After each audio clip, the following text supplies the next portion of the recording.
boxing fans here in Manchester just seeing Leigh Woods get what he calls his title back. I called it. I said it. I said, you've got your belt back. It's not really easy, is it? I mean, everyone has a bit of that belt. But yeah, look, I thought it was a disciplined performance from him. And it had to be that type of performance as well.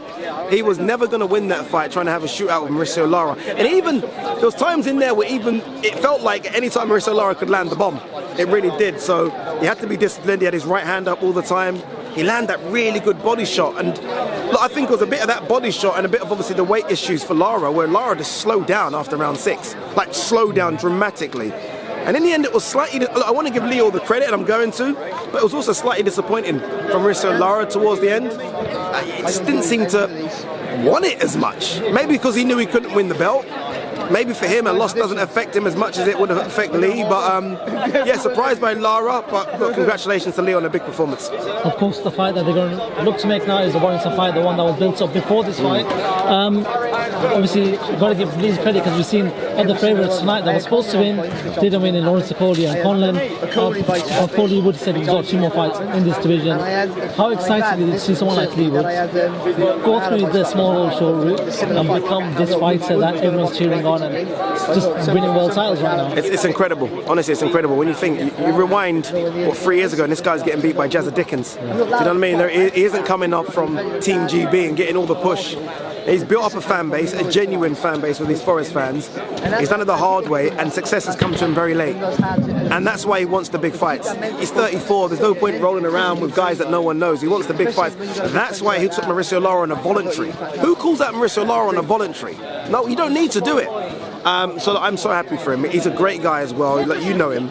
You hang around him, you realise how good a guy he is, and it's just so good to see him get the rewards. That was a massive risk tonight. Mauricio Lara, how many people online were saying they should call the fight off? How many? I mean, it was flooded. Sometimes you got to take that risk. He took the risk, and now look at the reward now. The reward is him getting 7 figures fighting at the City Ground. Fighting at the City Ground. He's going to get that, and that's what you do sometimes in boxing. Yes, it's risky, but without risk, there's no reward, and he got the reward tonight. This final few for myself, obviously, as mentioned to you earlier on, Lawrence Okolie losing to Chris Billam Smith. Chris Billam Smith now world champion. Conlan, who was supposed to be the favourite in Belfast home turf, getting knocked out against Walker. Just talk to me about, I know you've not had time to watch it because we've all been in this venue, but just your reaction to them. By the way, you mentioned Leigh Woods and his achievement to become world champion. Chris Billam Smith. Chris Billam Smith has done it the traditional way. British, European, Commonwealth, and now world champion. And by the way, world champion against the best cruiserweight out there. I know some people say Joe Pataya, it's Lawrence Okolie. Lawrence Okolie is the most awkward, and he's a heavyweight, really. I've seen him outside of fight camps. That's an incredible win. It really is. I heard the fight wasn't great. I heard the performance from both weren't great, but regardless, he asked for a stadium fight in his hometown. Eddie maybe thought it wasn't worth it. He's got the stadium fight. He's now world champion.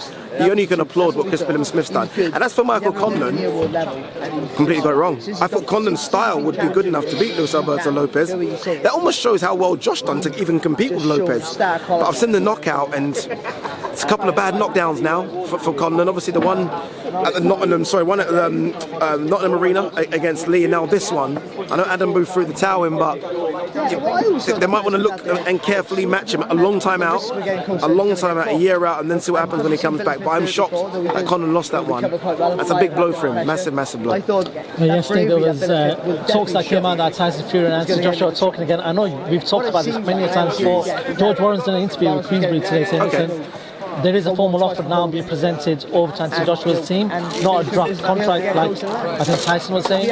But what do you make of this? Honestly, I've asked so many questions in the last couple of years to various people, yourself, Eddie Hearn, whoever else. What do you make of it? I think Adam Catchell said it probably correctly, and he said to all boxers, don't tell us about fight negotiations going on, just announce it. Just like the way we got Errol Spence, Terence Crawford just announced. You know, we've had some big fights recently just announced. Who believes that? Like, Tyson's almost going to become that guy that cries wolf soon, where you just don't believe what he says, and it's a shame because I think Tyson Fury is such a good personality and he's fantastic for the sport. But I don't even you know when you can't even foresee a fight even happening.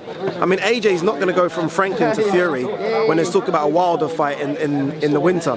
AJ's going to want something smart in between if it's a building block phase.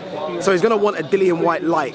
He's not going to fight the #1 heavyweight on the planet. He's just not going to. And also, I mean, Tyson Fury's probably sent for a cheeky offer as well. I mean, he's not sent him 50-50, is he?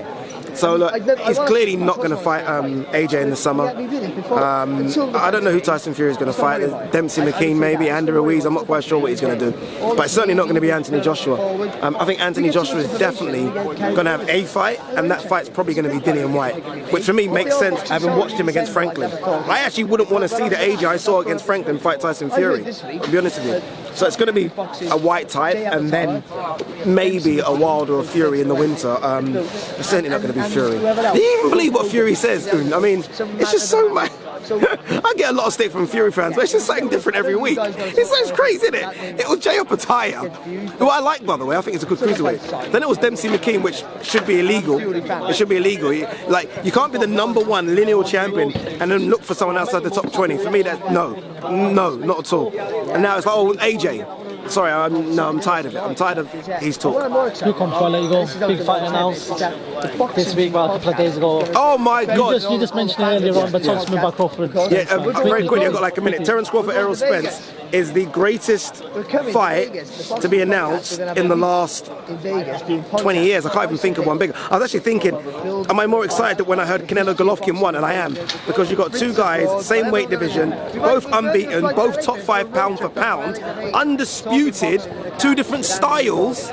Bro, that fight is insane. And I'm so happy because right now, I think we can all agree it'll break the 1 million pay-per-view barrier. It's a big fight. Obviously, I'll be going. I can't believe I'm saying that, but I will be going. But look, I've got to go and do Beyond the Bell very quickly. Have you seen Beth, by the way? Look at Beth. Turn around. This is Beth. She don't muck about. She don't muck about. When she says I've got to go, I've got to go. Thank you so much. Shouldn't have done that. Yes, thank you.